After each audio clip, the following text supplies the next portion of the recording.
You are watching the broadcast of the El Paso County Commissioners Court meetings. Commissioners Court meetings are held every Monday at 9:30 a.m. on the third floor of the El Paso County Courthouse, located at 500 East San Antonio in downtown El Paso. These meetings are open to the public. The meeting will start momentarily.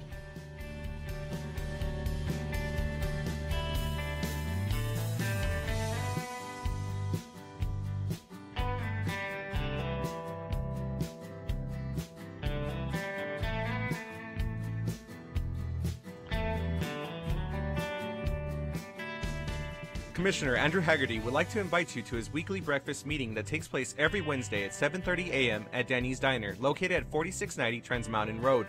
Every week he has a different speaker who will be discussing topics of interest for the community. So if you live in the Northeast, West Side, or anywhere else in the county, come and join us for the breakfast meeting.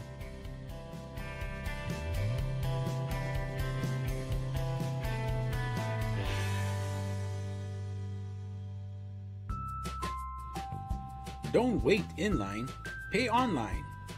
Visit the Financial Recovery Division website at http://www.epcounty.com/budget/financialrecovery.htm to make your payments online or find out more about our kiosk locations.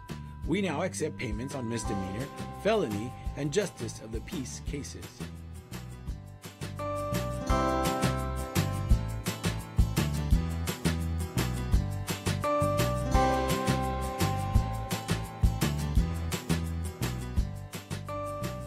You can now watch Commissioners Court meetings on YouTube. Go to youtube.com and search for El Paso County Commissioners or El Paso County, Texas. Subscribe to our channels to see our latest videos.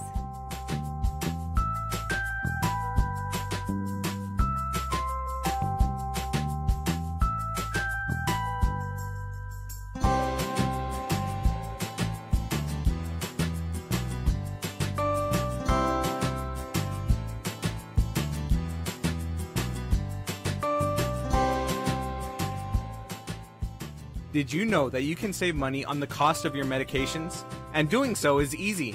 In 2015, the County of El Paso launched the prescription discount card program from coast to coast. The cards are available to all El Paso County residents free of charge and everyone qualifies. You can pick up a card at any county office location, Walgreens, Walmart, CVS, or Target pharmacies, or simply print the card at www.coastrx.com. Happy savings!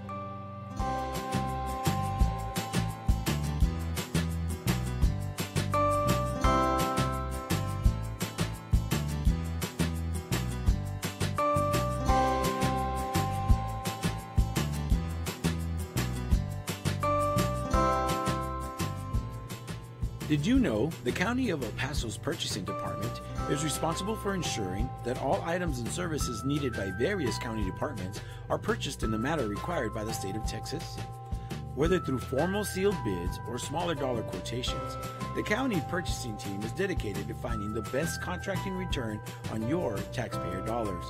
Additionally, the Purchasing Department is responsible for the tracking of inventory within the county and properly disposing surplus through public auctions. For questions about how to become a vendor and compete for county contracts, or to learn more about public auctions, please contact us at telephone number 915-546-2048.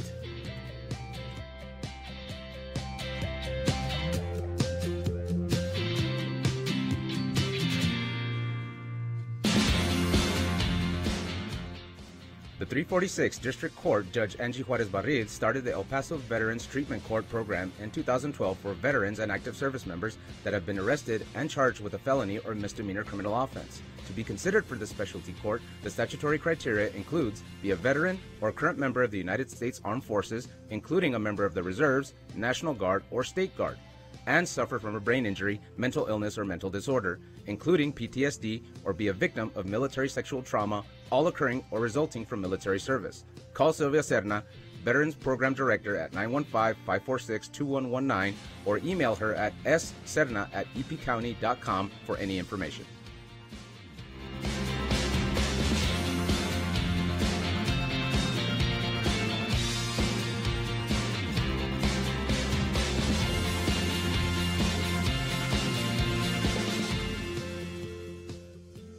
Did you know that the County of El Paso's fixed asset control and inventory disposal is handled through the purchasing department?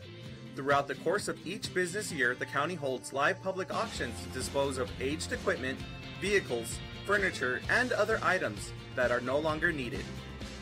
To find out about upcoming auctions or to learn more about the county's inventory disposal process, contact the purchasing department at telephone number 915-546-2048.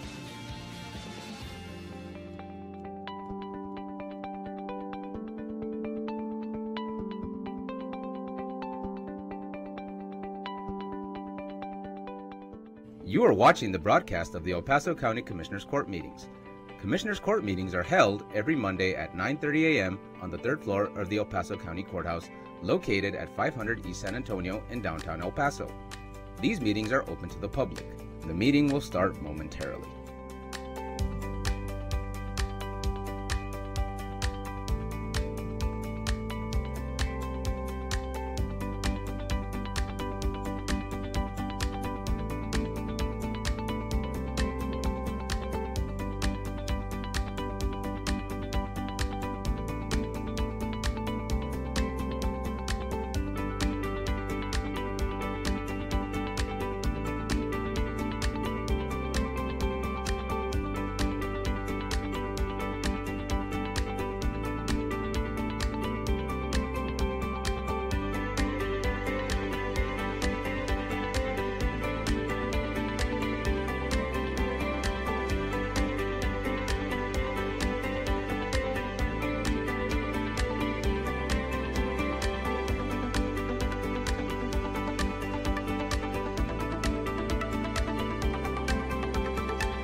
Good morning, ladies and gentlemen. Today is Monday, January 29th, 2018. Commissioners' Court is meeting in regular open session. Would you please rise and join us for the Pledge of Allegiance? I pledge allegiance to the flag of the United States of America and to the republic for which it stands, one nation, under God, indivisible, with liberty and justice for all.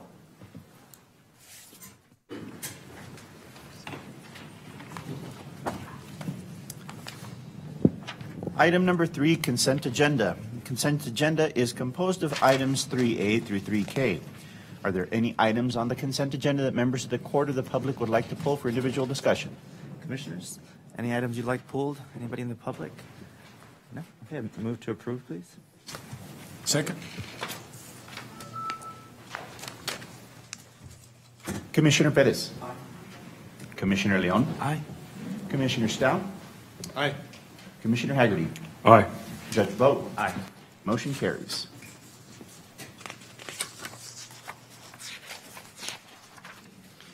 And this brings us to item number 4, public comment. We have one individual from the public signed up to speak, Mr. Reverend Verbert Skeet. Good morning, Mr. Skeet. Reverend, thank you for being here with us today. It's good to see you again. Thank you, Judge. Thank you, members of the Commissioners Court. I want to take this opportunity first and foremost to congratulate you, Judge. It's actually nice to see that someone below the age of 40 is sitting on the Commissioner's Court. There are a few. I'm just going to be partial towards Commissioner Haggerty. I'm just going to be partial towards. No, hold on a second. Say that again. Well, it's a pleasure being here. And 4 out of 5 of us are under 40.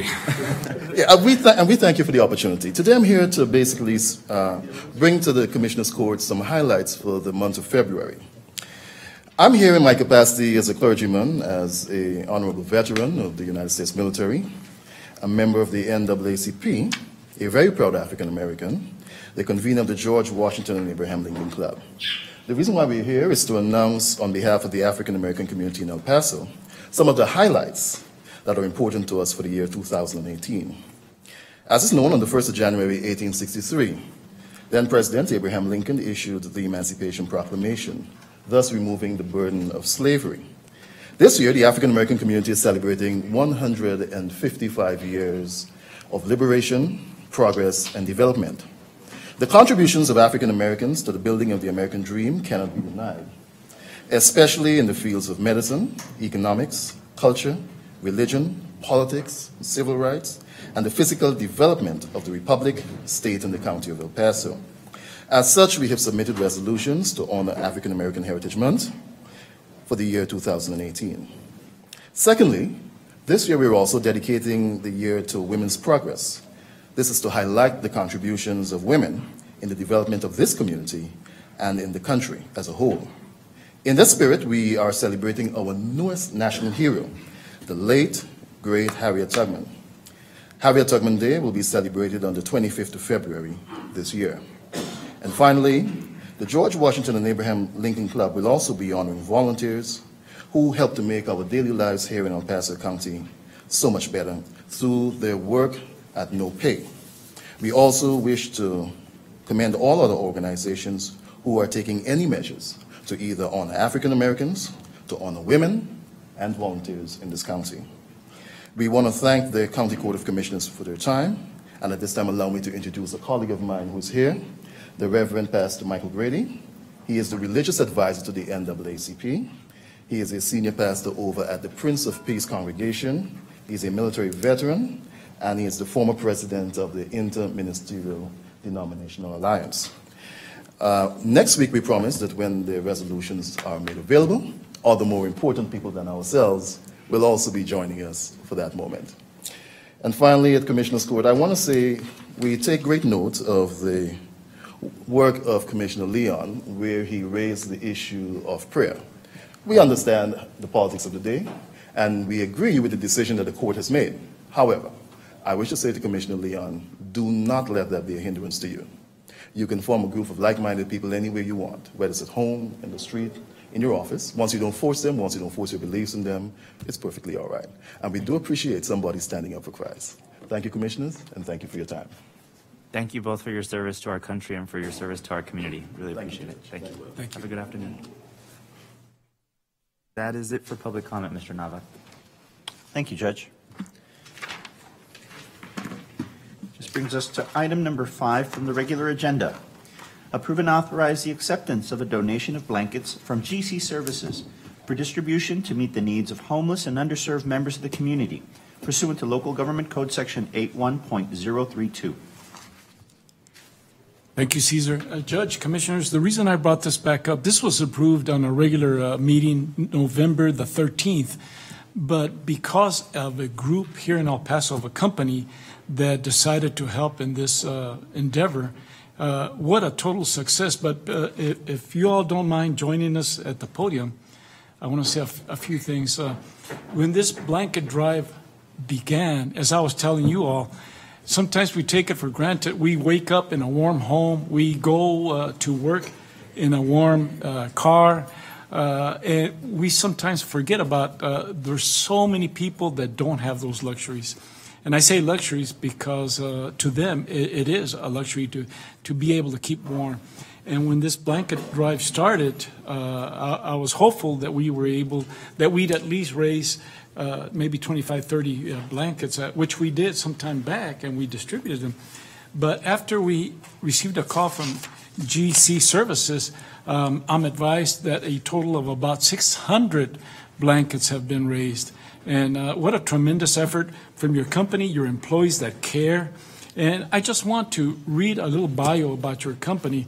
And just to let you know that these blankets will be distributed either today or tomorrow, because we don't want to be doing this in June before it's too late.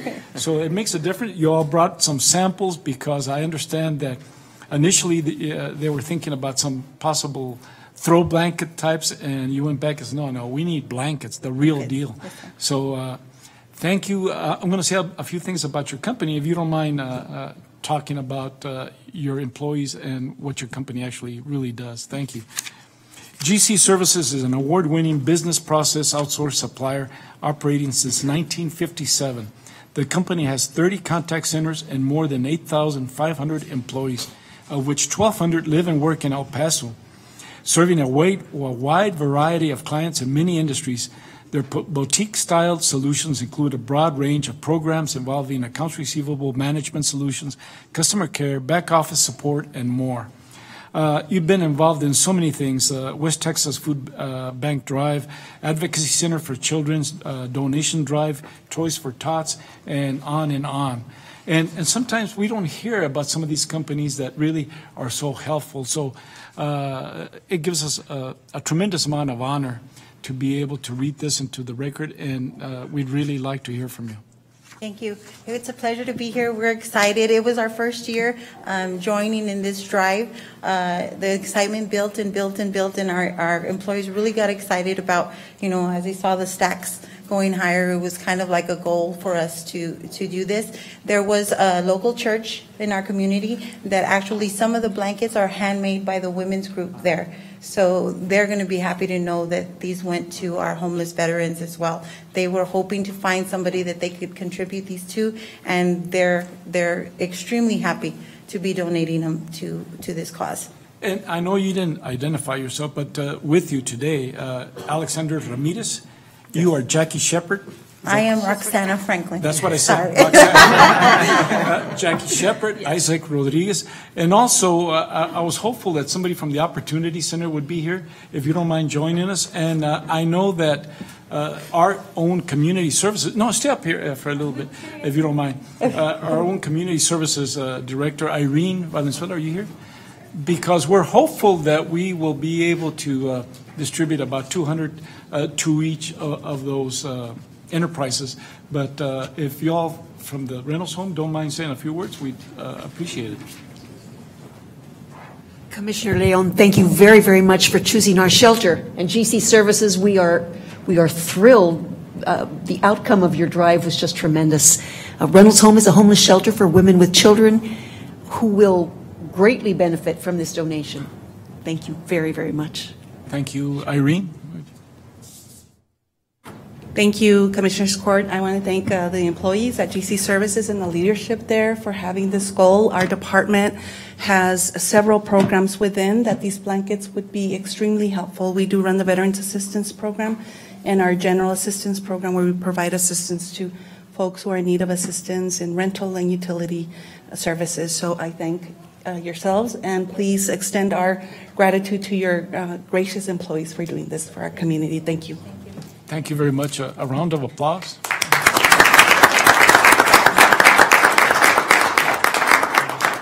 We'd love to shake your hand. Oh, I'm sorry. One more.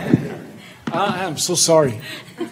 It's okay, Commissioner. Good morning. Thank you, Judge, Commissioners, for accepting this donation. This comes to a blessing for us at the Opportunity Center. Last night in our day resource centers, the 4 shelters that we have, we had 188 individuals, and we'll make sure that each of these blankets go to everyone there. Thank you so much. Araceli, and thank you. I apologize for I saw you, but it didn't click. I was fortunate enough to have a tour of the Opportunity Center some time back. And as I visit other cities around Texas, around the U.S., I notice, it seems to me that there's more homeless people in other locations, but there's a big reason why you don't see as many here in El Paso is because they're taking care of businesses like yours, centers like yours that don't turn anybody away, and there's no time limit on their stay. Yes, Commissioner, and we are open 24/7, and they can stay there as long as they want, and they need. Thank you very much. Thank you. So if you don't mind, Judge, receiving a little token of our appreciation. Thank you very much. Would you all come up? We'd love to shake your hand. Thank you. Thank you very much. I appreciate what you do.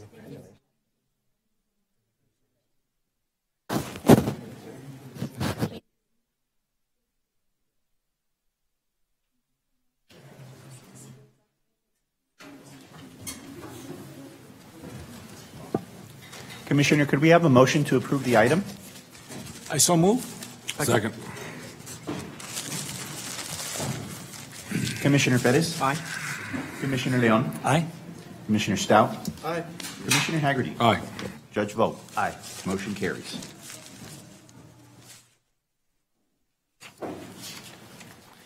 Item number 6, receive a presentation of the audited financial statements for the El Paso County Hospital District doing business as University Medical Center as of September 30th, 2017, and for the year then ended, and take appropriate action.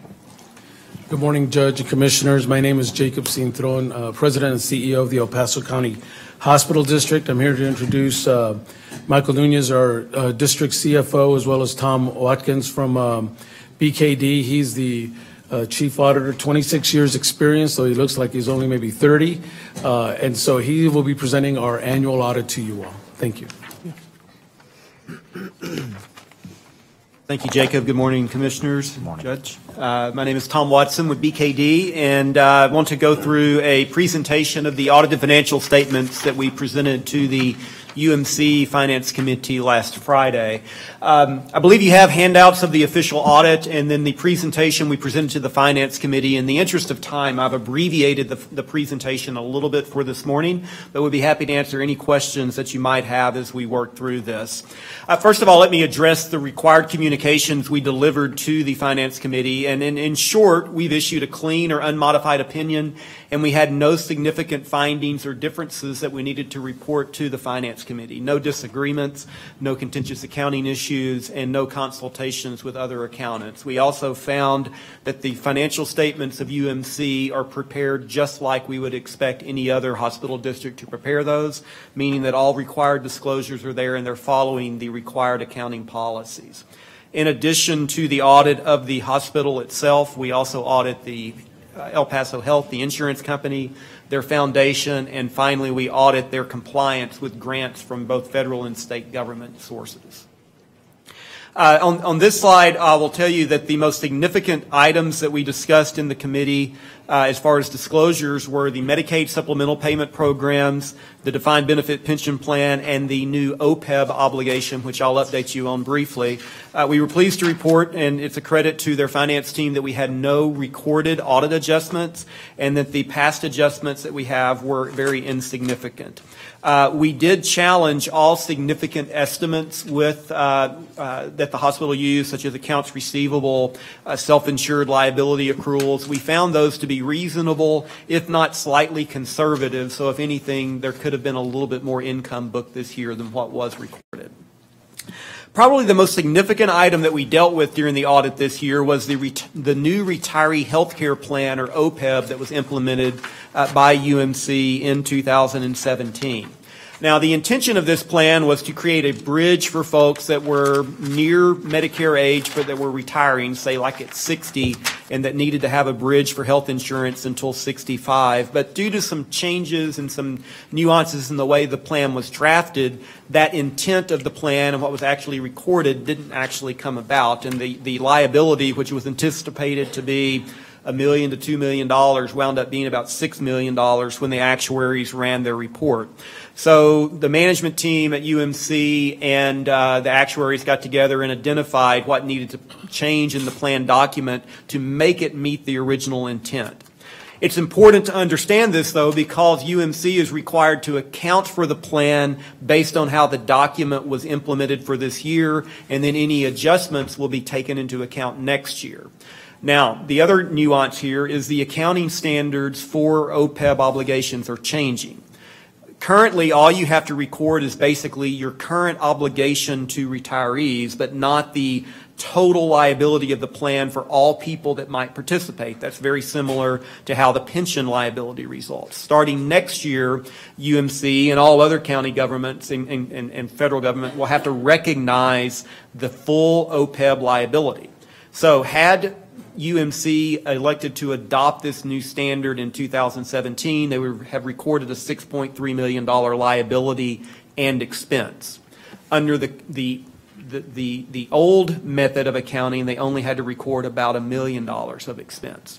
So what happens next year is that UMC will be required, will be required to recognize the full $6.3 million liability as a restatement to the 2017 financial statements.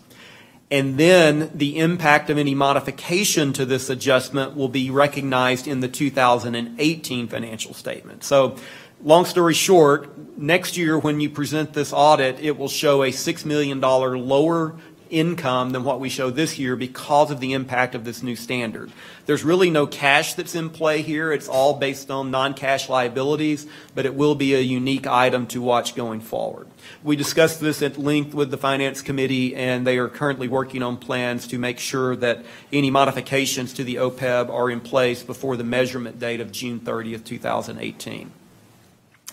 We also spent quite a bit of time at the Finance Committee comparing UMC to other districts. So in this slide and in several charts coming forward, you'll see UMC at the top here, total assets of about $693 million, total debt of $385 million, and net patient service revenue plus Medicaid supplemental revenue of $354 million.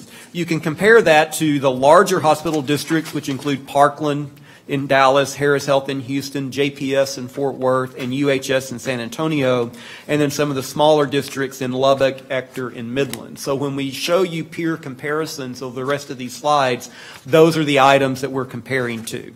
The general takeaway here is UMC fits pretty much right in the middle of all these districts. Its debt is rather high compared to a smaller, one of the smaller districts, but its revenue percentage and discharges are actually quite a bit above some of its peers. If you look at the balance sheet on the asset side, not a whole lot of changes here. I will point out that the total cash and investments has continued to decline. If you look at non-current cash and investments in 2013, it was $158 million. That number has dropped to about $68 million in 2017. The current cash, pretty much the cash in the bank account, has stayed about the same. And a topic of discussion at the Finance Committee was the need to change the trajectory of that cash position to make sure that UMC has sufficient cash reserves on hand to meet the unpredictable nature of healthcare in the U.S. these days.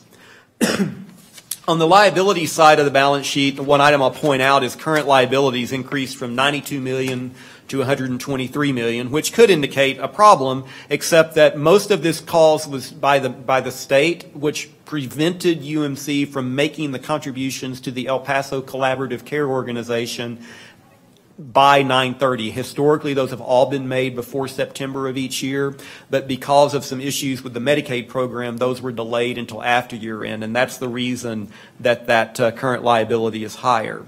I'd also point out that even though you see long-term debt is basically the same from 2016 to 17, about a $3 million drop, there was a significant refinance there. There was the 2013 bonds were refinanced at a lower interest rate. In the footnotes, there's a discussion that created a $6 million accounting loss, which is true because of the differences in the par value of the debt. But over the long term of the payoff of that debt, UMC will actually save about $8.5 million in cash. So it's just a front-loaded expense, even though the cash will be saved over the life of that new debt. Another item I'll point out, you see net pension liability was zero in 2013 and 14. The liability was there. That was just a change in accounting standard. And then in 2015, 16, and 17, that represents the net liability to potential and actual retirees. So if you take the assets of the plan compared to the liability of the plan, it's a $46 million liability net to UMC. You might ask, well, why isn't that liability going down with market performance? It's important to remember that is measured as of December of each year, not September 30. So the positive investment performance from 2017 in the market will not be recognized until next year based on how the measurement date works. The overall plan is about 87% funded, which is very good compared to most governments across the U.S. and also very good compared to several of the other hospital districts that are in closer to the 60 to 70% range.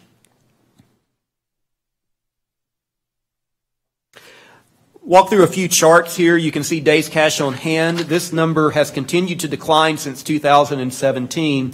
Part of the impact in 2017, it would be better if it weren't for El Paso Children's. Currently, Children's has very little cash, but because you recognize the expenses in the computation, that reduces the UMC aggregate days cash on hand. So while we show about 38 days cash in 2017, it would be about 45 if El Paso Children's was not included in that computation. This is probably, any cash measurement is the one area where UMC is not measuring as favorably to the other district peers as it might. So again, that's the reason for the focus on growing cash reserves at the Finance Committee. Days in accounts receivable, this is UMC only. This is actually a very positive trend. You can see that UMC has dropped their uncollected receivables from over 2 months of bills to now just about 52 days and is right in line with industry averages for the Texas districts. The income statement shows a somewhat negative year, $9 million positive income last year, a $41 million loss this year. A couple of things to keep in mind. El Paso Children's was not recognized until January 1st of 2016, so there were only 9 months of children's operations in these financial statements in 2016. In 2017, there's a full year. Children's didn't have as good a year this year because in 2017, they were able to basically recognize 2 years of Medicaid supplemental revenue at once, and that was normalized in 2017. So if you take the difference in the $9 million positive bottom line last year and the $41 million loss this year, here's the chief components of that. There was a $10 million reduction in children's supplemental revenue due to the timing. There was a $12 million reduction in supplemental revenue from the state to UMC. UMC is quite dependent upon Medicaid supplemental revenues, and those are they're hard to predict based on changes at the state. So if the state cuts that revenue, then that impacts UMC, and so that's $12 million. There was about a $30 million increase in total salary cost. Part of that is because of the full year recognition of Children's. Part of it is due to the opening of the clinics at UMC in 2017. Due to other changes at the state, due to the burden alleviation with the El Paso County Collaborative Group with the other hospitals, about a $5 million reduction, offset by about a $12 million increase in new patient revenue. So there was one positive, the $12 million increase in revenue, but quite a few other reductions from the supplemental payments and recognizing the full year of Children's that creates that difference in the gain last year and loss in 2017. From a are they recognizing the right amount of revenue perspective, we always compare patient collections to patient revenue.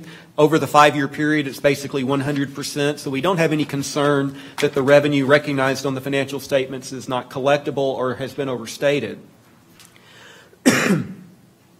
We compared several of these key measures to other district hospitals.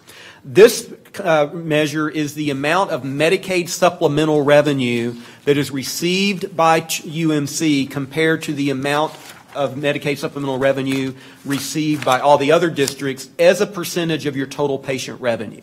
And you can see I mentioned the drop in supplemental revenue from UMC earlier. It was almost 48% of total revenues last year, just under 40% this year. You can see, though, that your management team at UMC has done a very good job of capturing all the supplemental revenue that's due to them, and they're actually recognizing a higher percentage than many of their peers. We look quickly at El Paso first. One thing I'll point out here is that the underwriting gain, the amount of premium revenue compared to claims cost, has remained strong and actually improved a little bit this year. And that was actually a positive result for the El Paso Health bottom line in 2017.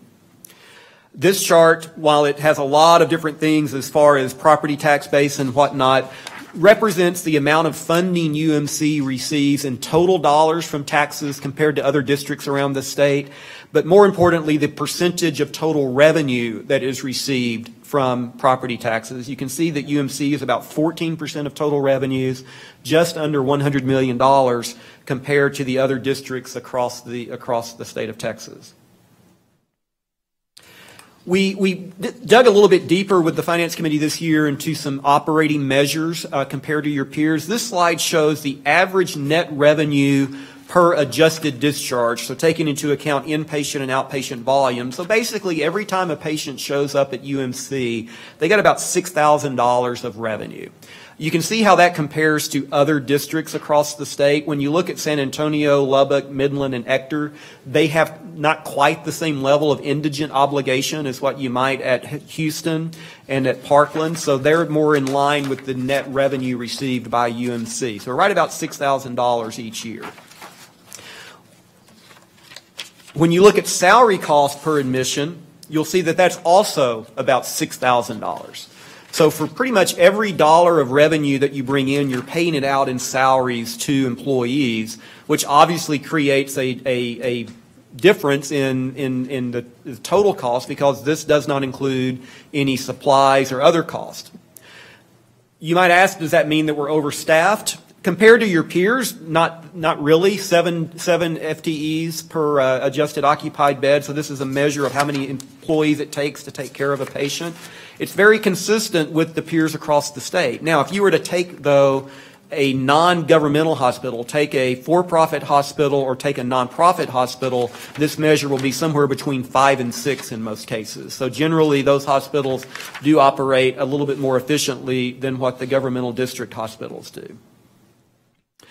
This chart shows the total cost per adjusted discharge, right at $20,000 for UMC. You can see how that compares to the other districts in the state. So if net patient revenue is $6,000 per admission and it's $20,000 per admission or discharge to take care of those patients, there's a $14,000 difference. That has to be made up with supplemental Medicaid funding, and for hospital districts, it has to be made up with property taxes. To the extent that those two sources don't offset that, then you have an operating loss like we saw this year at UMC. Finally, we'll look at a chart that shows the amount of capital spending at UMC. Are they investing a sufficient amount in their property and equipment to remain competitive? The red bar is the depreciation expense for UMC each year on their plant and equipment. There's a published measure by all the rating agencies. It's called the capital spending ratio, and it's a multiple of capital spending compared to depreciation. So in most cases, hospitals on average spend 1.1 to 1.2 times depreciation each year on new fixed assets and equipment. The blue bar represents the actual capital spending by UMC. Over time, it's generally perceived that you need to be at or slightly above the industry average for spending to maintain competitiveness and maintain your technology compared to your peers, but you can't be over every year. And so if you look at this 5-year trend, UMC is basically right in line with the industry average as far as total capital spending compared to what an average peer hospital would do. My final comment relates to the management letter. I'm pleased to report we had no written control deficiencies this year. The items that we identified in prior years have been corrected and mitigated by UMC management. We did bring up a few other smaller and more insignificant matters as far as improving IT controls around password complexity and the overall review of information technology policies to be sure that they're up to date. I'd be happy to answer any questions that the court might have regarding the financial statements, or allow Michael or Jacob to supplement my comments with anything they would like. Thank you for being here. Thank you for that presentation. Commissioners, do you have any questions? Okay. I appreciate it very much. Thank you. Jacob, did you have anything else to add, or? Yes, we do. Mr. Nunez? Just simply that, some of the areas we're looking at in terms of UMC is continuing efforts with the state and the federal governments in terms of increasing our waiver, sustaining it. Unfortunately, as I mentioned before, we did get good news that the waiver was in fact extended, as well as district. So we look for those, as well as uncompensated care support. We are also looking at our efficiencies in terms of expenses. And so we're working with all the leadership at UMC to look for any opportunity there. And then we continue to expand our services, for example, with the clinics, to make sure that we can provide medical homes for those in need in the respective geographic areas. So if there are no questions, then we would ask that the audit be accepted as presented. Move to accept. Second. Commissioner Perez. Aye. Commissioner Leon. Aye. Commissioner Stout. Aye. Commissioner Haggerty. Aye. Judge Vogt. Aye. Motion carries. Thank you. Thank you for being here.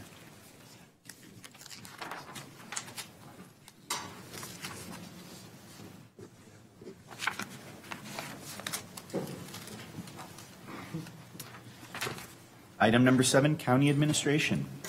Discuss and take appropriate action regarding the Federal Aviation Administration Unmanned Aircraft Systems Integration Pilot Program with the University of Texas at El Paso. Good morning, Judge, Commissioners.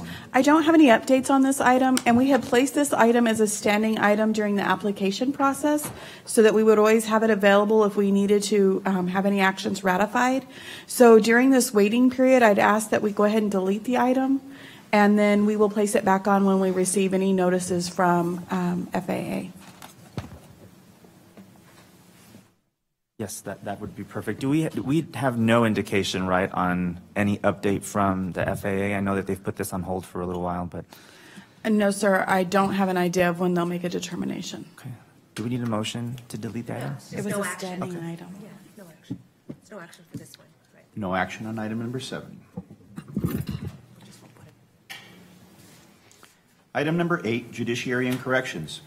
Approve and authorize the county judge to sign the First Amendment to the Juvenile Drug Treatment Court Counseling Services for the Juvenile Probation Department with Aliviana Incorporated from February 1st, 2018 through February 28th, 2020 in the amount of $50,000. Funding is available in Special Revenue JPB Support Contract Services General and Juvenile Drug Court Grant 2018. Contract number 2018-0001. Good morning, Judge, Commissioners. My name is Rosie Medina, Director of Special Programs at the Juvenile Probation Department. This item before you today, we are amending language within the contract to lower the rate of mileage reimbursement for our provider, as well as allowing us to pay the co-payments on the insurance for some of the families that can't afford it for their substance abuse treatment needs for their child. Any questions, Commissioners? Motion to approve. Second. Thank you. Commissioner Bettis. Aye. Commissioner Leon. Aye. Commissioner Stout. Aye. Commissioner Haggerty. Aye. Judge vote. Aye. Motion carries. Item number 9, litigation, justice, and law enforcement.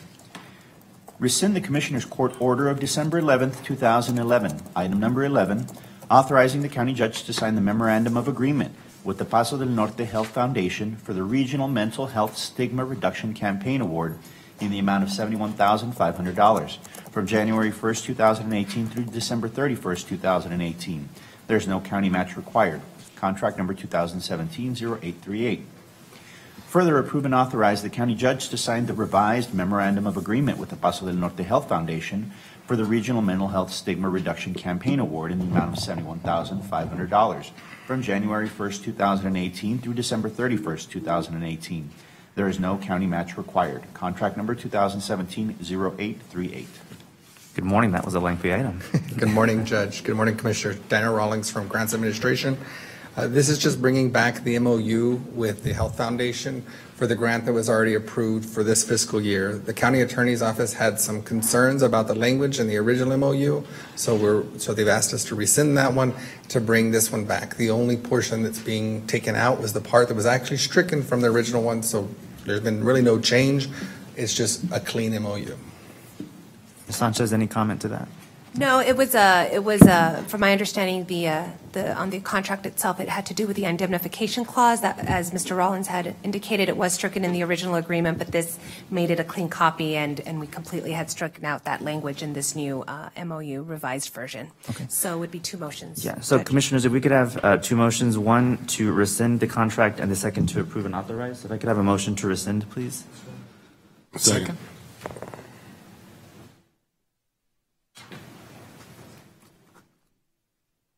Commissioner Bettis. Aye. Commissioner Leon. Aye. Commissioner Stout. Aye. Commissioner Haggerty. Aye. Judge vote. Aye. Motion carries. And then if we could have a second motion to approve and authorize, I'll make that motion, please. Second. Commissioner Bettis. Aye. Commissioner Leon. Aye. Commissioner Stout. Aye. Commissioner Haggerty. Aye. Judge vote. Aye. Motion carries. Thank you. Thank you. Have a good afternoon. Item number 10, approve and authorize the county judge to accept the Rifle-Resistant Body Armor Grant Program Award funded by the Office of the Governor Criminal Justice Division in the amount of $281,340, and further authorize the county judge to sign the corresponding resolution. The purpose of the grant award is to purchase rifle-resistant vests. No county match is required. Good morning, Judge. Good morning, Commissioners. Armando Alvarez with the Sheriff's Office of Emergency Management, and Lieutenant Saul Ambriz here today to ask the court to accept this award from the Office of the Governor for $281,340. This funding will go specifically for rifle-resistant body armor for not only the Sheriff's Office, but also for our county constables and our surveillance officers for the specialty courts. The pre-designated vendor by the Office of the Governor has been Atlantic Tactical, so we're asking the court to accept this award. Move to accept. Second. And would be a motion to approve and accept. That too. Thank you.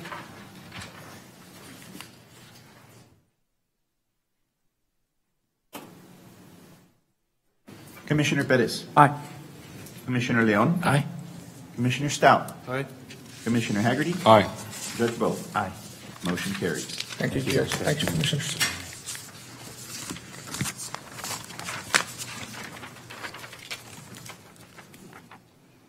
Item number 11, postpone January 22nd, 2018.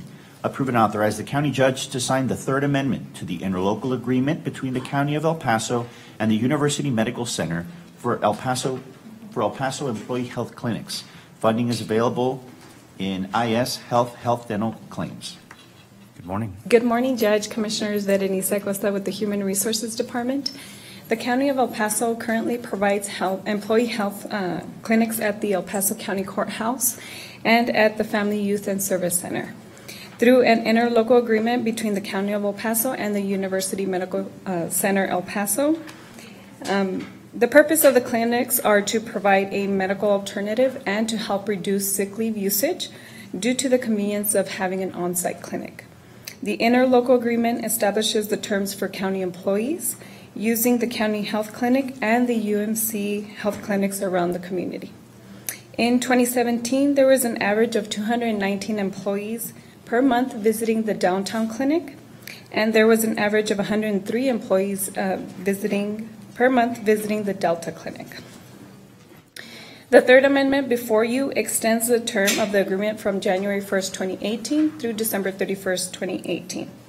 Fees for employee copay at all of the UMC health clinics in the core or buy-up plan will be reduced from $15 to $5 and from $80 to $70 for those in the consumer-driven health plan. And due to the low number of participants and the implementation of new UMC health clinics around the community, UMC is informing the county that they intend to shut down the Delta Clinic sometime in 2018. UMC will provide the county with no less than 30-day notice before closing the Delta Clinic. The third amendment to the interlocal agreement with the University Medical Center El Paso was recommended for approval by the RISPO Board during their regular meeting on December 20th, 2017 and January 17, 2018. Staff is recommending for Commissioners Court to approve the third amendment to the interlocal agreement between the County of El Paso and UMC for the employee health clinic. Thank you. And I think, I'm not sure if our department, the Human Resources Department, or UMC did a survey of our employees to see that now that we have the clinics out in the community, if it would be easier for them to go to one of those clinics as opposed to going to, for example, the Delta Clinic. We seem to have very high volume here at our downtown location, but a decrease in volume at our Delta Clinic. And so it seemed, do we have results from that survey? We haven't sent out that survey, but if that's something the court that wishes for the Human Resources Department to do, we'll of course. Yes. I do believe UMC has collected data about where the employees were coming from and has some zip code information showing that the majority of employees visiting that clinic are coming from locations that would be closer to other clinics. Perfect. Thank you. Okay. So, if I may, Judge Berenice, before you sit down, so as I understand it, when UMC closes the Delta Clinic, our employees can show up to any other UMC clinic in town. Is that correct? Correct. For urgent care? Yes. Okay. It's actually for any kind of visit, and it's a more complete, it's my understanding that the other clinics are also more complete services. There's labs, there's pharmacies in those clinics, and please, UMC, correct me if any of this is wrong. Imaging is also at those other locations. And one of the main issues that HR negotiated and worked with UMC to address was the cost of visiting those clinics. It used to cost a little bit higher rate for employees to go to those clinics, but they've now negotiated for those to be offered at the exact same rate as our in-house clinics. Okay, thank you. And they're open on weekends? Any other questions, Commissioners? Make a motion to approve. Second. Commissioner Perez. Aye. Commissioner Leon. Aye. Commissioner Stout. Aye. Commissioner Haggerty. Aye. Judge Vogt. Aye. Motion carries. Thank you. Thank you. Item number 12, purchasing. Award of bid 18-004. Purchase of 2 mid-size sedans and 1 full-size 4x2 half-ton pickup crew cab 4-door short bed for the County of El Paso to Casa Ford El Paso, Texas in the amount of $38,212.42 and Sam Pack 5-Star Ford Carrollton, Texas in the amount of $25,911. Purchasing approved recommendation on January 24th, 2018. Funds are available in CIP 18 County Attorney Vehicles, CIP 18 346 District Court Veterans Court Vehicles, and CIP 18 Purchasing Vehicles. Good morning. Good morning. Joe Lopez, Assistant Purchasing Agent, County of El Paso. These are, as Cesar pointed out, these are vehicles that were approved in the CIP process.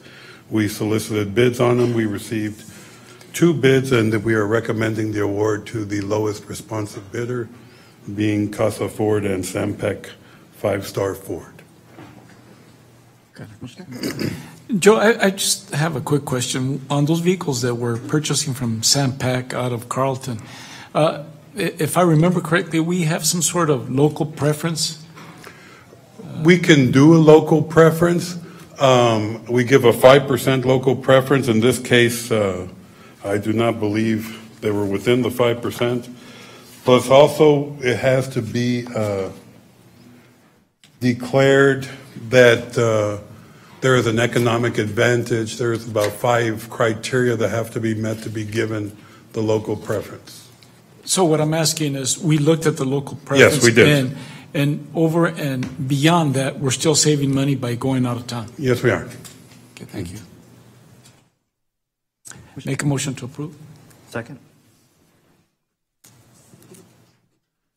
Commissioner Perez? Aye.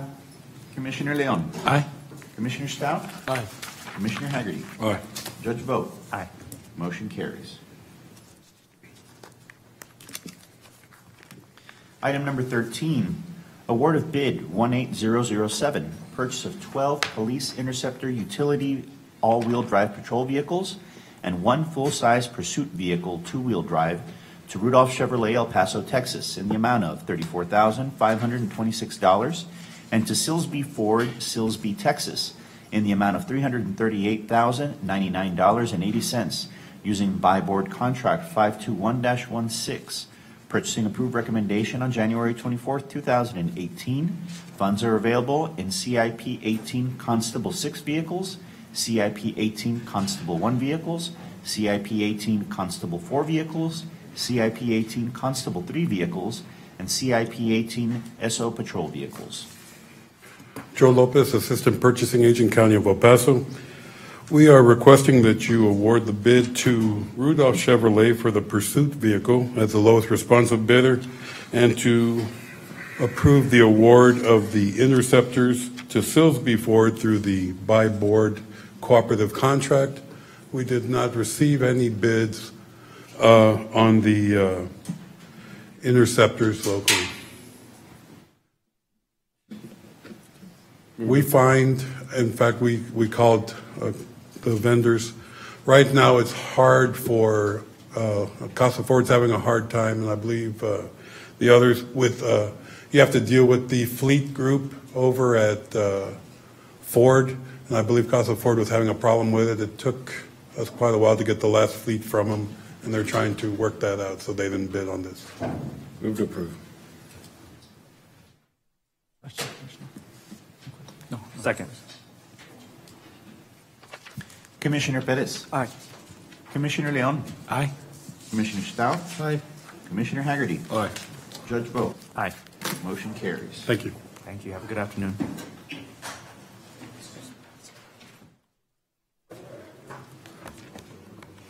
Item number 14, grant applications. Approve the submission of county grant applications as listed and described. If awarded, all grant award agreements will be brought back to the Commissioners Court for final acceptance and approval. Item 14, approve and authorize the 65th Judicial District Protective Order Court to apply for the VAWA grant funded by the Office of the Governor in the amount of $160,800, with a grant match of $65,813 and a total anticipated project cost of $226,863. Good morning, Judge Gonzalez. Good morning. Y'all probably thinking, what is he doing? Right? Now what is he up to? Good morning, Judge, Commissioners, Associate Judge Joe Gonzalez here seeking your approval to submit the 65th District Court Protective Order Grant application to the state of Texas. Now, I have as you can see before you on your screens, prepared a presentation, but rather than go through the entire presentation, what I thought I'd do is that I address the 2 or 3 different issues that you've asked about in regards to other individuals coming up here to getting, that have presented, trying to get your approval to send their grant application. And I guess the first area of concern is the bottom line, or should I say the budget. And what you'll see in the grant application is that last year we received about $161,000, a little bit more than that, in grant funding. This year, we're pretty much asking for the same amount of funding. So when you're asking about percentages of how much the court contributes in county funds versus grant funds, the percentage will be pretty much the same come budget year. That's, again, assuming that we get the same amount of grant funding or the entire amount that we're requesting. Now, I think you've already heard that those funds are pretty limited. I've provided further detail for you as far as how we're expending those funds, but quite frankly, I think that discussion is a little bit premature because, again, we don't know exactly how much we're going to be getting, if anything at all. And I think those conversations are best left to the budget time when you're looking at actual amounts.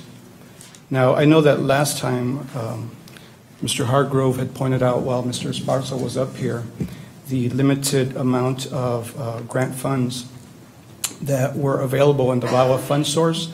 And also, I think in your backup you have from the Rio Grande Council of Governments the exact funds that they're anticipating getting for this region. Despite the limited funding, though, and also it's my understanding that there are going to be additional individuals asking for that grant money.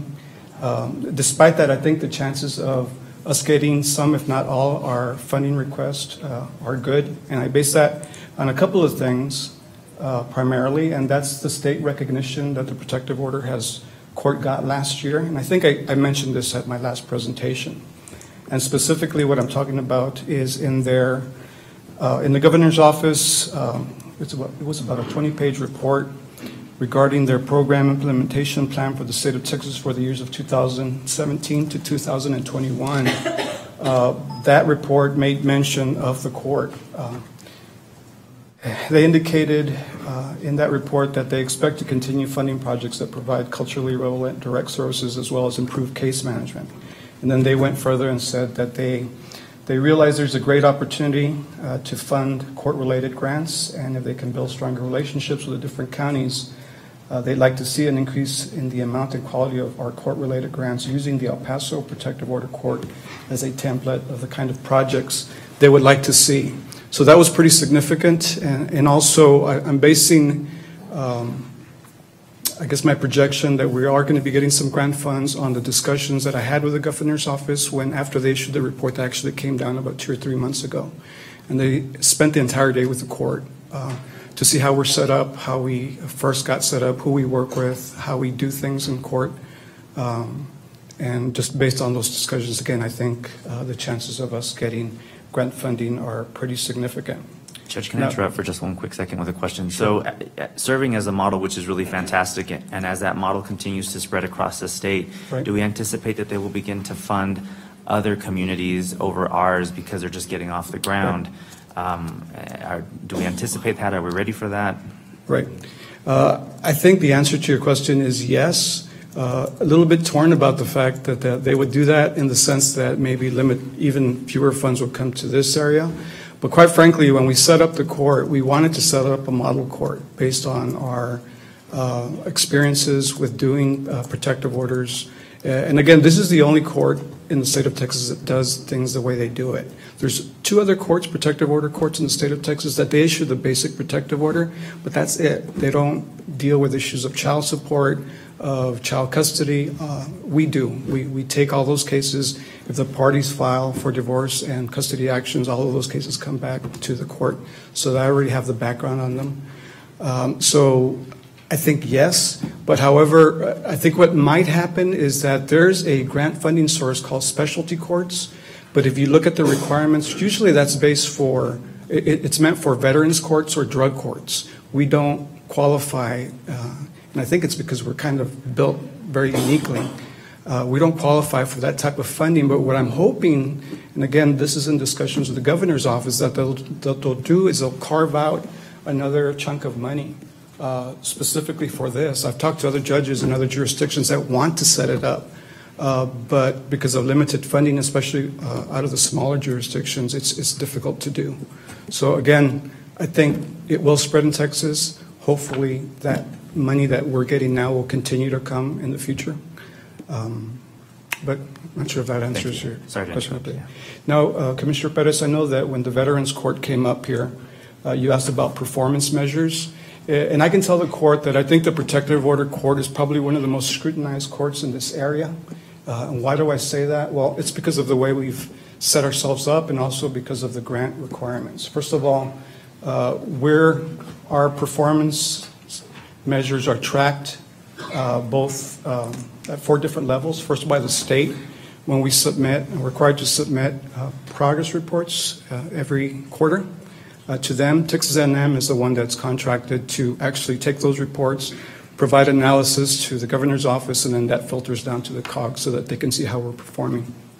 And then years ago, you all would look during budget times at the numbers that were coming out of Odyssey and GIMS before that. They were just kind of raw numbers.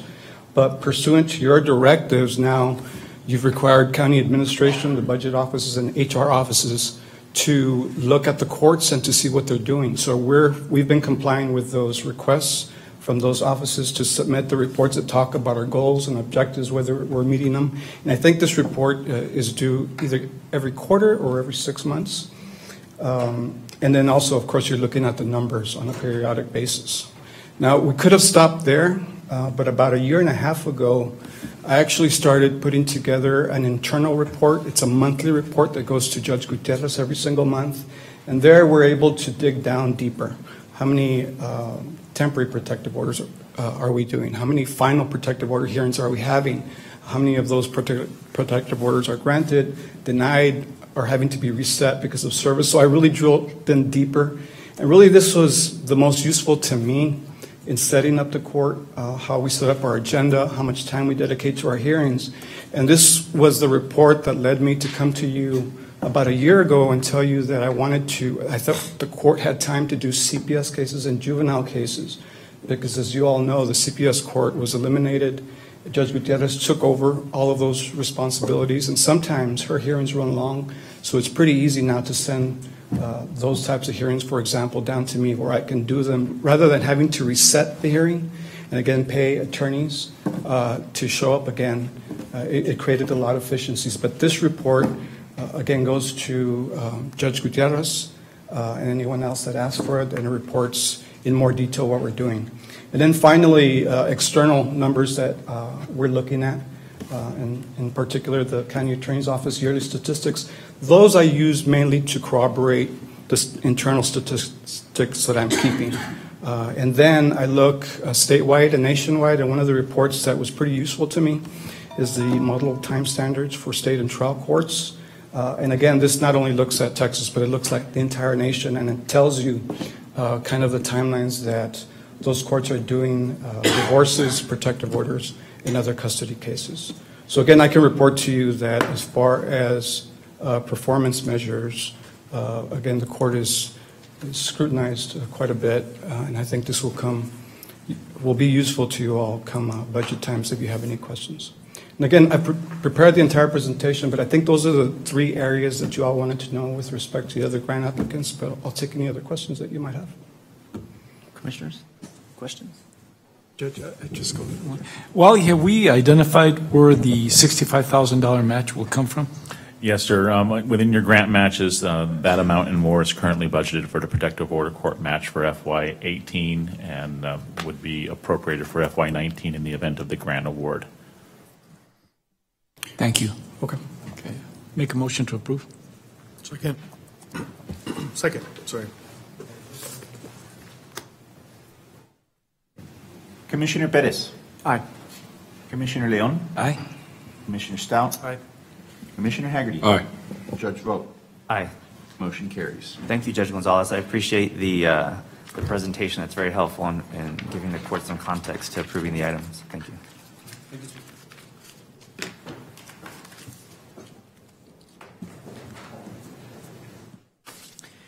Item number 15, approve and authorize the submission of the 384th Adult Drug Court Program Specialty Court Grant Application to the Office of the Governor Criminal Justice Division in the amount of $182,988 for fiscal year 2019, and further authorize the county judge to sign the required resolution. No county match is required. Morning. Good morning, Judge, Commissioners. My name is Cynthia Morales Caro, and I am the Director of Programs and Operations for the Adult Probation Department. And I'm here to ask for your permission to submit a grant for the 384th Drug Court. This is a renewal grant through CJD. It funds 2 counselors and part of a probation officer, and we are asking for the same amount as last year, $182,988. Move to approve. Second. Commissioner Pettis. Aye. Commissioner Leon. Aye. Commissioner Stout. Aye. Commissioner Haggerty. Aye. Judge Vogt. Aye. Motion carries. Thank you for your continued support. Thank you. Have a good afternoon.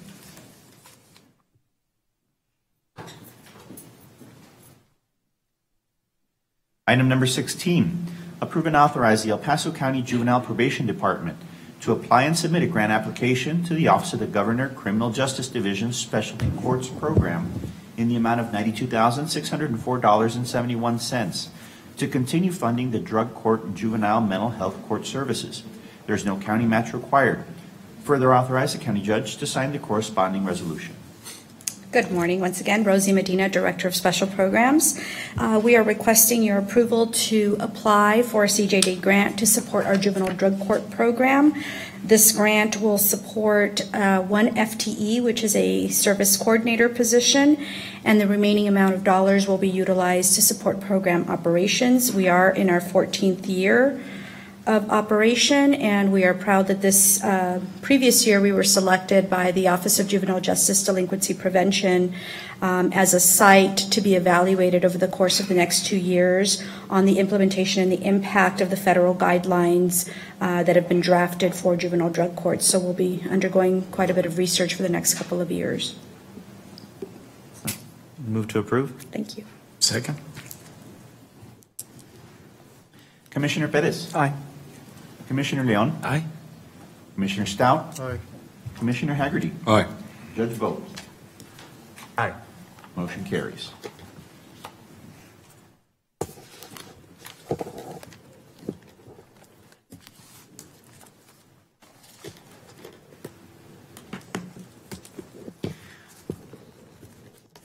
Item number 17, approve and authorize the El Paso County Juvenile Probation Department to submit an application to the Office of the Governor Criminal Justice Division for the Project Hope Juvenile Mental Health Court Services Grant in the amount of $180,000 with no county match required, and further authorize the county judge to sign the corresponding resolution. Good morning once again. This grant is to support our Project Hope, which is our mental health court, which will be entering its 8th year of operation. And we are seeking your approval to submit it along with you all signing the corresponding resolution. This grant will support $5,000 of employee training, travel and training, and the rest is dedicated to contracted services with our community-based provider for clinical, therapeutic, and case management services and psychiatric services. Question? Move to approve. Thank you. Second.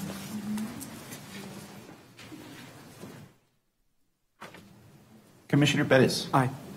Commissioner Leon. Aye. Commissioner Stout. Aye. Commissioner Haggerty. Aye. Judge Vogt. Aye. Motion carries.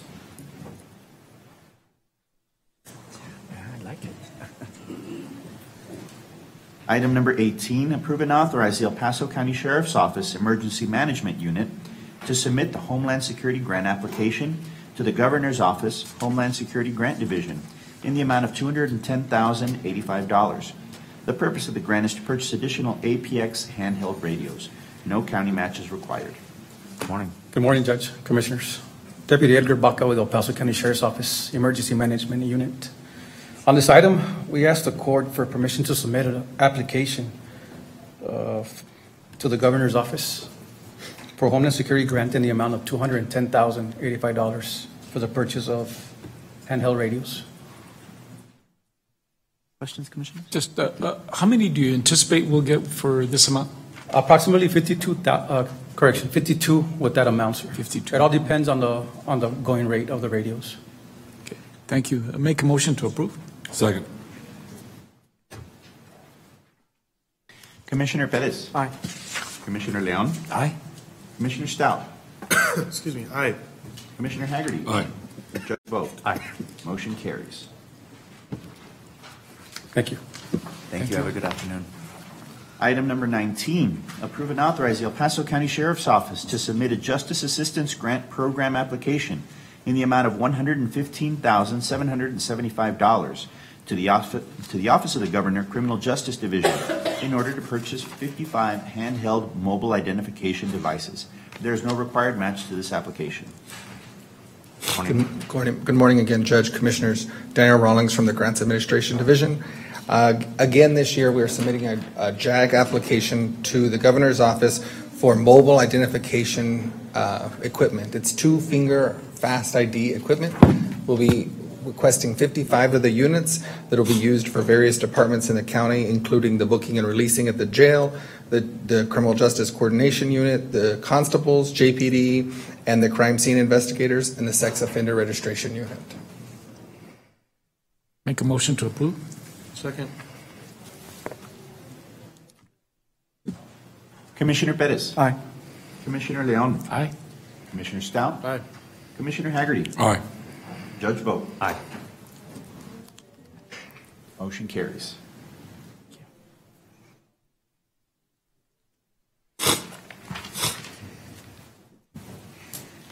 Item number 20, approve and authorize the county judge to sign the Safe Riders Child Safety Seat Distribution and Education Program application. There is no cash match required. The only match is in-kind, presentations, monthly reporting, and storage of car seats. Good morning, Judge, again, and Commissioners. Daniel Rawlings from the Grants Administration Division. It's kind of nice to bring a grant to you that we don't have to ask for money and we're not getting money. It's stuff. So this time we're asking for a partnership with the Texas TxDOT and one of their sub-recipients to get car seats. The car seats will be given to the Sheriff's Office, and then the match for that will be the time that the Sheriff's Office Community Service Section will be spending with the community to properly install and use the car seats. These will particularly go out to the residents in the county or outside the city limits, the area that the sheriff is typically at. Daniel, is this the first time that we've submitted for this? No, it was submitted last year, but unfortunately they did not get it. So we're again submitting it this year. There's a limited number of car seats that TxDOT is given through, it flows down through the federal government. And so hopefully this year they'll get it and find us a worthy recipient. I've got to say, Daniel, being a grandfather and buying car seats, those things are expensive. And the training that you need to install one, it's a tremendous service that I've taken advantage of, so thank you. Move to approve. Second. Commissioner Perez. Aye. Commissioner Leon. Aye. Commissioner Stout. Aye. Commissioner Haggerty. Aye. Judge Vogt. Aye. Motion carries. Thank you. Thank you. Have a good afternoon. Item number 21, Budget and Finance. Approve amendment number 16 to the County of El Paso's 2017-2018 operating budget. This budgetary amendment will increase grants by $132,194, thus increasing the overall budget of $484,401,590.16 to $484,533,784.16. Good morning, Judge Commissioners. Wally Hargrove from the Office of Budget and Fiscal Policy. One amendment within capital projects. This is to realign the appropriations within the Courthouse Improvement 12 for the renovations for the elevators that was approved last week. Total amount of that realignment is $930,997. Within general fund, we have three amendments, one within the jail annex and jail law enforcement, transferring $648 out of jail annex to law enforcement for the coverage of the vehicle liability insurance. Within the sheriff's detention facility, transferring Within the CID, transferring $524 out of sheriff salaries longevity to the sheriff detention facility for sheriff longevity to cover those longevity costs through the end of the fiscal year. The small $9 adjustment for the same thing in sheriff patrol. Within grants, special revenue for the Regional Mental Health Stigma Reduction Grant. It's a foundation-funded grant in the amount of $71,500, covering salary, overtime, related fringe benefits. Also includes $10,400 for operating expense, $6,500 for indirect services, and $5,000 for non-capital equipment. Also setting up the Rural Transit Assistance Federal 2016 program income in the amount of $50,000, all to be used for contracted services.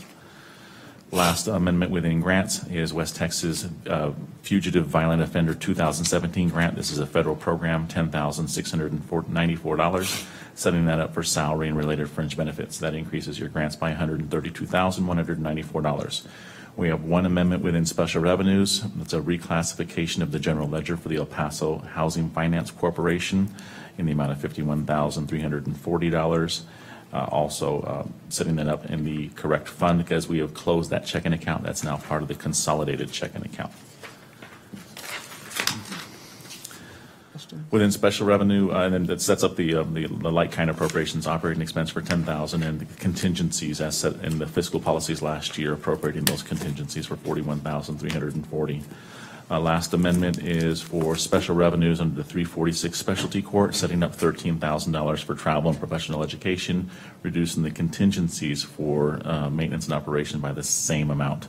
That data entry was not completed in the Munis system when that budget was keyed in last year.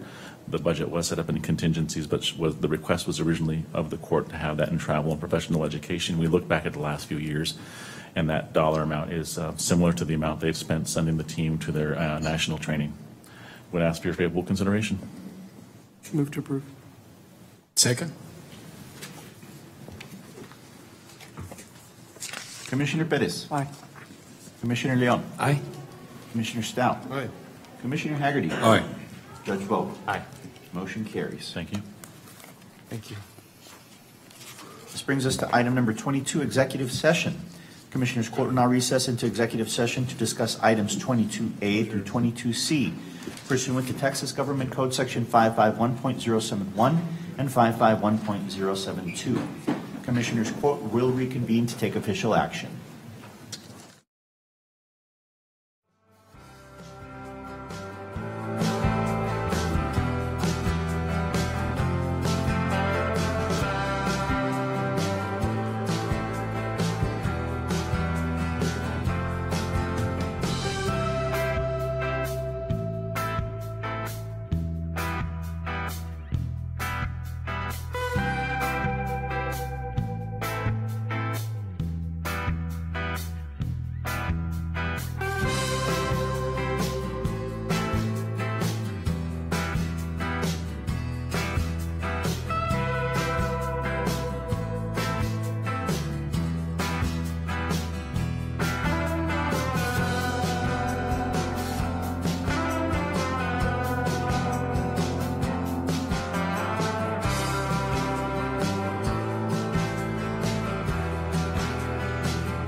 Commissioner Andrew Haggerty would like to invite you to his weekly breakfast meeting that takes place every Wednesday at 7:30 a.m. at Denny's Diner, located at 4690 Trans Mountain Road. Every week he has a different speaker who will be discussing topics of interest for the community. So if you live in the Northeast, West Side, or anywhere else in the county, come and join us for the breakfast meeting.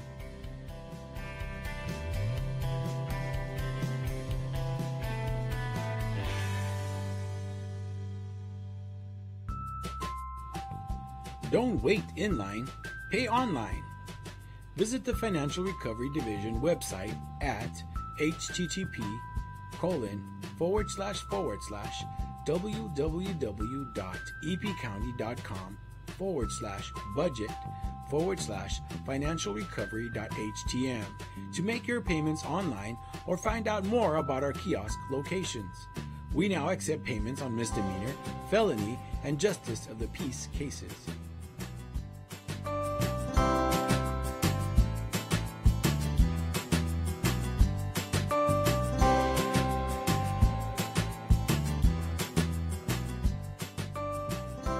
Now watch Commissioners Court meetings on YouTube. Go to youtube.com and search for El Paso County Commissioners or El Paso County, Texas. Subscribe to our channels to see our latest videos.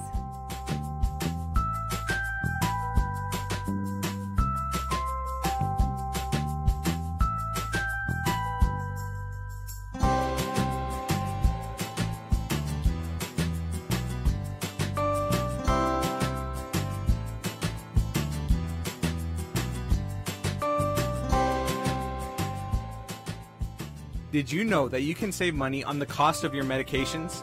And doing so is easy. In 2015, the County of El Paso launched a prescription discount card program from coast to coast. The cards are available to all El Paso County residents free of charge and everyone qualifies. You can pick up a card at any county office location, Walgreens, Walmart, CVS, or Target pharmacies, or simply print the card at www.coastrx.com. Happy savings!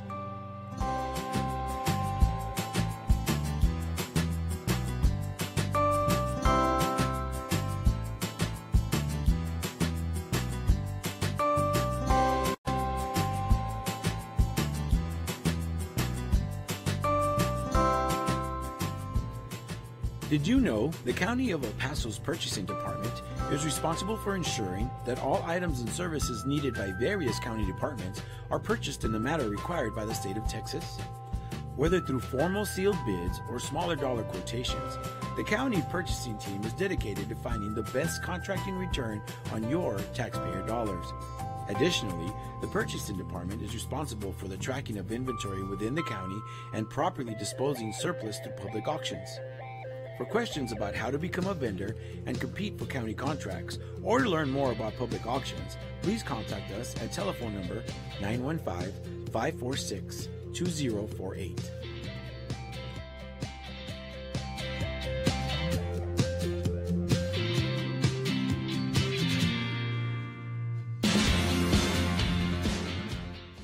The 346 District Court Judge Angie Juarez Barriz started the El Paso Veterans Treatment Court program in 2012 for veterans and active service members that have been arrested and charged with a felony or misdemeanor criminal offense. To be considered for the specialty court, the statutory criteria includes be a veteran or current member of the United States Armed Forces, including a member of the Reserves, National Guard, or State Guard, and suffer from a brain injury, mental illness, or mental disorder, including PTSD, or be a victim of military sexual trauma, all occurring or resulting from military service.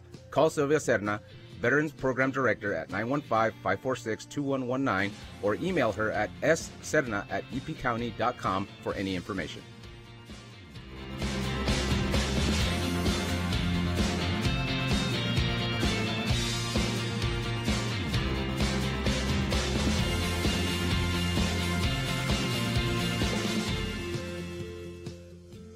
Did you know that the County of El Paso's fixed asset control and inventory disposal is handled through the Purchasing Department? Throughout the course of each business year, the county holds live public auctions to dispose of aged equipment, vehicles, furniture, and other items that are no longer needed. To find out about upcoming auctions or to learn more about the county's inventory disposal process, contact the Purchasing Department at telephone number 915-546-2048.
Commissioners Court has reconvened into regular open session. Could we please have a motion to delete item number 22C from executive session, please? So move. Second.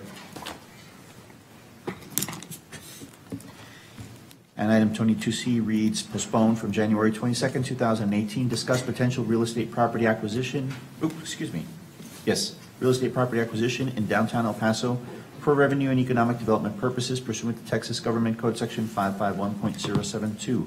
Commissioner Perez. I have a question. Is this item, do we need to take action to delete, or can we just take no action? This is for item number, there's no corresponding Regular session item. This is just the executive session, which was to delete it. To delete, yes. So we don't have to take any action in regular session? No. So no vote? Okay. All right.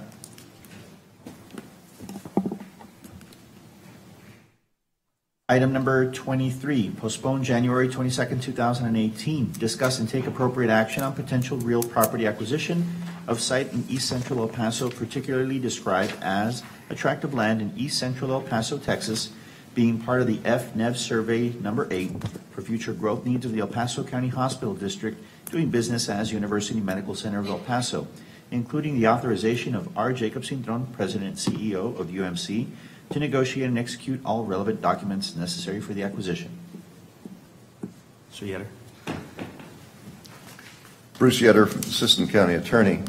We would recommend that the resolution read approximately as follows, that the Commissioners Court hereby grants approval to University Medical Center for the purchase and acquisition of the parcel of real estate described as being located in East Central El Paso, Texas, being a part of the FNEV Survey Number 8, under the terms and conditions discussed, and that UMC President and CEO R. Jacob Cintron be hereby authorized to sign all documents necessary or related to completion of the acquisition of that parcel of commercial real estate property or real property in East Central El Paso, Texas, being a part of the FNEV Survey Number 8, and at a price not to exceed that authorized by this court, subject to the conditions discussed.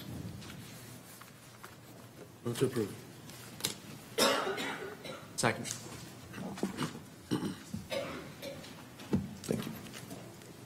Commissioner Perez. Aye. Commissioner Leon. Aye.